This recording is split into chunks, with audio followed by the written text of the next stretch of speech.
একদমই নতুন এপিসোড। নতুন ভৌতিক ঘটনা শুনতে চাইলে চ্যানেলটি সাবস্ক্রাইব করুন, লাইক করুন, শেয়ার করুন, কমেন্ট করুন। এটা আপনাদের কাছ থেকে আশা করা যায়। তাহলে চলুন গল্পতে যাওয়া যাক। নিথেন পাথুলে চম্ফাইশের একজন বৈধ উপজাতি। দুটি দোকান আছে শহরে তার। এখানের যোগাযোগ ব্যবস্থা ততটা উন্নত নয়। চম্পাই থেকে সামান্য আইজল যেতেই প্রায় এক প্রহর কেটে যায়।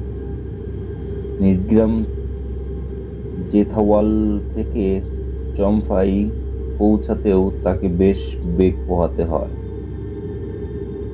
আপনাদেরকে চম্পাইশ সন্দেহ কিছু বলিনি। চম্পাইশ দক্ষিণ পূর্ব ভারতের মিজোরাম প্রদেশের মায়ানমার সীমান্তবর্তী একটি ছোট শহর। রাজধানী আইজল থেকে বেশি তা দূরে নয়। ছোট এই জনপদ ঘিরে রয়েছে গাছগাছালি ঘেরা ঘন, ভিন্ন বন্য প্রাণী আর বিচিত্রময় পাহাড়ি এলাকা। এই এলাকায় বিভিন্ন উপজাতির মানুষ রয়েছে। বাঙালি বলতে গেলে 1%ও হবে না। তুলনামূলকভাবে বৌদ্ধ ধর্মের লোক সংখ্যা এখানে অধিক।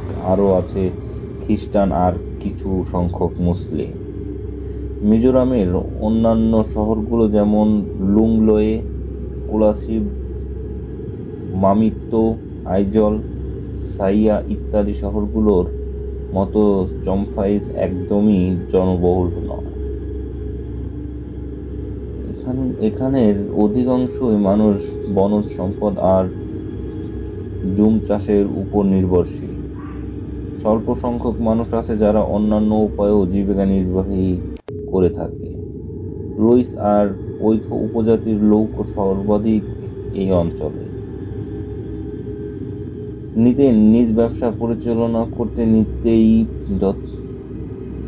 তেজওয়াল থেকে চম্পায় আসা যাওয়া করে। দীর্ঘ 22 বছর হলো একাই তিনি সবকিছু দেখাশোনা করছেন। এখন সময় এসেছে নিজ ছেলেকে সবকিছু গুছিয়ে দেওয়ার। তার একটি মাত্র ছেলে সিয়ান, বয়স 25 ছুঁই ছুঁই। ত্রিপুরা বিশ্ববিদ্যালয় থেকে গত বছর হলো গ্র্যাজুয়েশন কমপ্লিট করেছে সে। এখন নিজেই কিছু করার চিন্তা করছে। বাবার খেয়াল ছেলেকে ব্যবসায় গুছিয়ে দিয়ে একটু আরাম করার। হারিকেনের আলোয় পথ চলাটা খুব বিরক্তকর। এই আলোয় দূরবর্তী কোনো কিছু আবছাভাবেও বোঝা অসম্ভব প্রায়। দেখতে চাওয়াটা আরও বিড়ম্বনার বটে। তার উপর পাহাড়ি আঁকা বাঁকা পথ, ভারী বর্ষণে পাহাড়ে মাটি ধসবে, অনেক জায়গা ভেজা। মাটির উঁচু ডিব্বি তৈরি হয়েছে, পা পড়লেই দেবে যায়।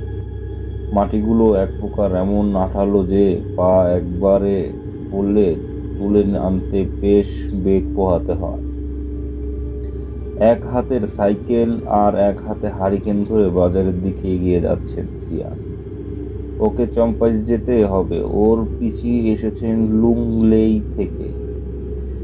তাকে নিয়ে আসতে হবে, কিন্তু তার আগে থেজওয়াল বাজার পর্যন্ত পৌঁছাতে ওর অবস্থা খারাপ হয়ে যাচ্ছে। রাস্তা এমন বিড়িবিছির অবস্থা জানালেন সাইকেলটা আর নষ্ট করে বইতে হইতো না।